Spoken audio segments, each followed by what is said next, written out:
Hello बच्चों, मैं bye Gupta. इस वीडियो में हम समझेंगे सीरीज एंड पैरेलल कॉम्बिनेशन क्या होता है और इसकी इक्विवेलेंट रेजिस्टेंस का फार्मूला क्या होता है।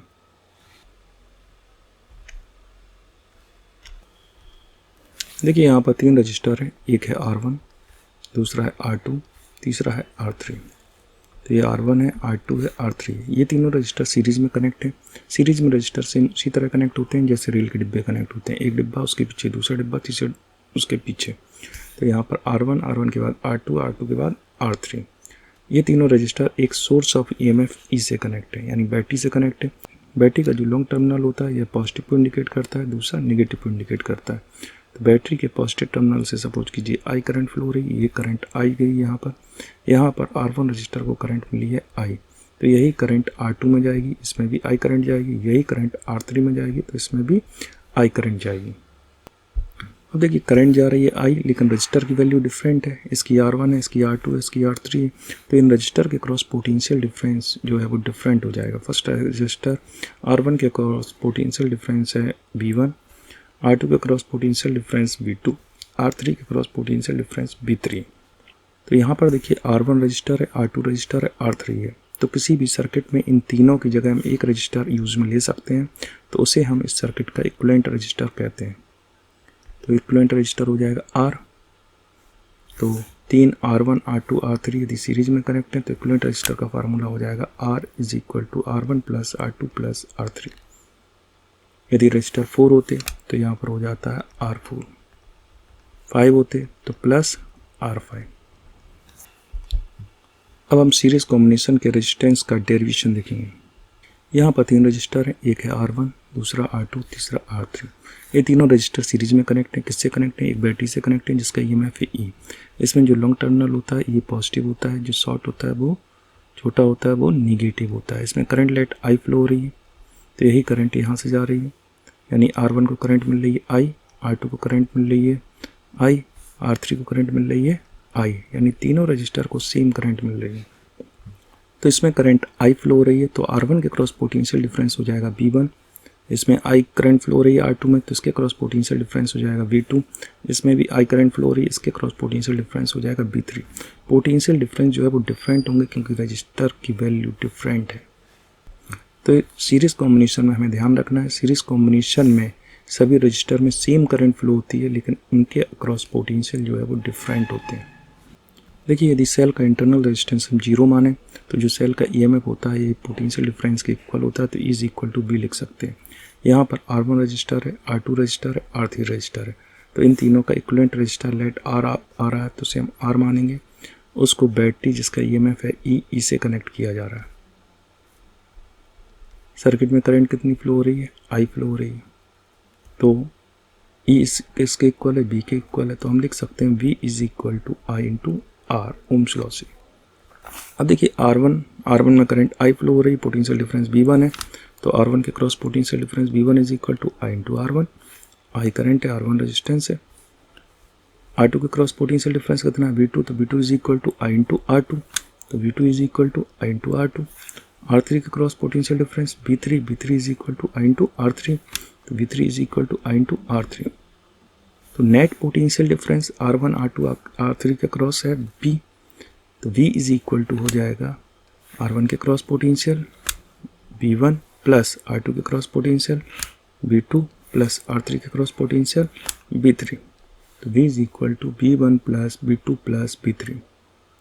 अब B is equal to V1 की वैल्यू पुट करेंगे। V1 की वैल्यू कितनी है? I इंटू R1, तो I इंटू R1। V2 की वैल्यू पुट करेंगे इधर, तो I इंटू R2, तो ये I इंटू R2 इधर पुट कर देंगे। V3 की वैल्यू पुट करेंगे I इंटू R3, तो I इंटू R3। B है नेट पोटेंशियल है, नेट पोटेंशियल हमने फाइंड किया, V कितना है? I इंटू R, तो ये I into R, I into R1 plus I into R2 plus I into R3। इसमें कॉमन क्या आ रहा? I आ रहा है, तो I हम कॉमन ले लेंगे। Bracket R1 plus R2 plus R3, I से I कैंसिल हो जाएगा, तो बचा क्या? R सीरीज में है तो इसे RS लिख सकते हैं, तो RS is equal to R1 plus R2 plus R3। तो सीरीज कॉम्बिनेशन में इक्विवेलेंट रेजिस्टेंस सभी रजिस्टर का एल्जेब्रिक सम होता है, तो याद रखिएगा। तो ये सीरीज कॉम्बिनेशन में इक्विवेलेंट रेजिस्टेंस की वैल्यू का फार्मूला है। तो हमने पॉइंट बताए हैं दो, कौन कौन से इंपॉर्टेंट है सीरीज में? पहला पॉइंट है सीरीज में करंट क्या होती है? सेम होती है, यानी सभी रजिस्टर में करंट सेम फ्लो होगी। सेकंड पॉइंट क्या बताया? पोटेंशियल डिफरेंट होता है, यानी पोटेंशियल सभी रजिस्टर में अलग अलग होगा। फर्स्ट रजिस्टर के क्रॉस V1, सेकंड के क्रॉस V2, थर्ड के क्रॉस V3। क्यों अलग अलग होगा? क्योंकि सभी रजिस्टर की वैल्यू अलग अलग। थर्ड पॉइंट, सीरीज में जो इक्विवेलेंट रेजिस्टेंस आती है उसकी वैल्यू जो सबसे ज़्यादा रेजिस्टेंस है उससे भी ज़्यादा होगी। जैसे ये 2 ओम है, ये 3 ओम है, तो ये 5 ओम है। जब हम सीरीज में जोड़ेंगे जो वैल्यू आएगी सबसे ज़्यादा 5 से भी ज़्यादा आएगी। अब हम देखेंगे रजिस्टर इन पैरेलल। 3 रजिस्टर हैं, R1, R2, R3। ये तीनों रजिस्टर पैरेलल में कनेक्ट है। किससे कनेक्ट है? एक बैटरी से कनेक्ट है जिसका EMF ही है। बैटरी का जो बड़ा टर्मिनल होता है पॉजिटिव को रिप्रेजेंट करता है, छोटा टर्मिनल होता है नेगेटिव को रिप्रेजेंट करता है। जैसे ही रजिस्टर को बैटरी से कनेक्ट किया जाएगा वैसे ही इसमें करंट फ्लो होगी I। ये पॉइंट है O, करंट इधर I। रास्ते कितने देखे? 3, एक R1 के लिए, एक R2 के लिए, एक R3 के लिए। तो सपोज कीजिए R1 में करंट फ्लो हो रही है I1, R2 में करंट फ्लो हो रही है I2, R3 में करंट फ्लो हो रही है I3। तो I जो करंट है वो तीनों का सम होगी I1 plus I2 plus I3। तो देखिए पैरेलल कॉम्बिनेशन में क्या दिख रहा है? पैरेलल कॉम्बिनेशन में करंट जो होती है वो डिफरेंट होती है, लेकिन रजिस्टर के अक्रॉस जो पोटेंशियल डिफरेंस होता है वो सेम होता है। यानी R1 के अक्रॉस भी E होगा, R2 के अक्रॉस भी E होगा, R3 के अक्रॉस भी E होगा। तो पैरेलल में इक्विवेलेंट रेजिस्टेंस की वैल्यू का फार्मूला होता है 1/Rp is equal to 1/R1 plus 1/R2 plus 1/R3। Resistor in parallel, इसका डेरिवेशन देखेंगे। पैरेलल कॉम्बिनेशन में इक्विवेलेंट रेजिस्टेंस की वैल्यू का फार्मूला हम टाइप करेंगे। 3 रजिस्टर हैं, R1, R2, R3 पैरेलल में कनेक्ट है। किससे? बैटरी से, जिसका EMF E है। बड़ा टर्मिनल है पॉजिटिव हो जाएगा, छोटा टर्मिनल नेगेटिव हो जाएगा। करंट फ्लो होगी I। करंट गई इधर इस पॉइंट O पर आए। कितने रास्ते देखे? 3। यहाँ करंट चलेगी I1, यहाँ करंट चलेगी I2, यहाँ करंट चलेगी I3। ठीक, तो जो I1, I2, I3 करंट है इनका सम I के इक्वल होगा, क्योंकि I करंट ही 3 भागों में डिवाइड हो रही है। तो लिख सकते हैं I is equal to I1 plus I2 plus I3। Parallel में रजिस्टर के क्रॉस पोटेंशियल डिफरेंस सेम होता है। यदि इंटरनल रेजिस्टेंस 0 माने तो E is equal to V के होगा। तो देखिए R1 रजिस्टर के across potential difference E is equal to I1 R1, क्योंकि इसमें करंट I1 है, रेजिस्टेंस की वैल्यू R1 है। R2 रजिस्टर के across potential difference E is equal to I2 R2, current है I2, रजिस्टर की वैल्यू है R2। R3 रजिस्टर के across potential difference E is equal to I3 R3, तो E is equal to I3 R3। अब देखिए ये 3 register है parallel में कनेक्ट है, तो इन तीनों की जगह एक रजिस्टर लगा सकते हैं। लेट वो रजिस्टर है R।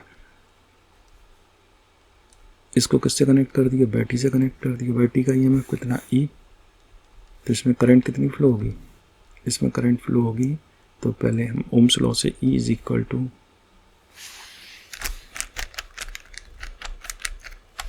तो इसमें करंट कितनी फ्लो होगी? Let I। तो ओम्स लॉ से E is equal to I into R। तो current I is equal to हो जाएगा E अपॉन R।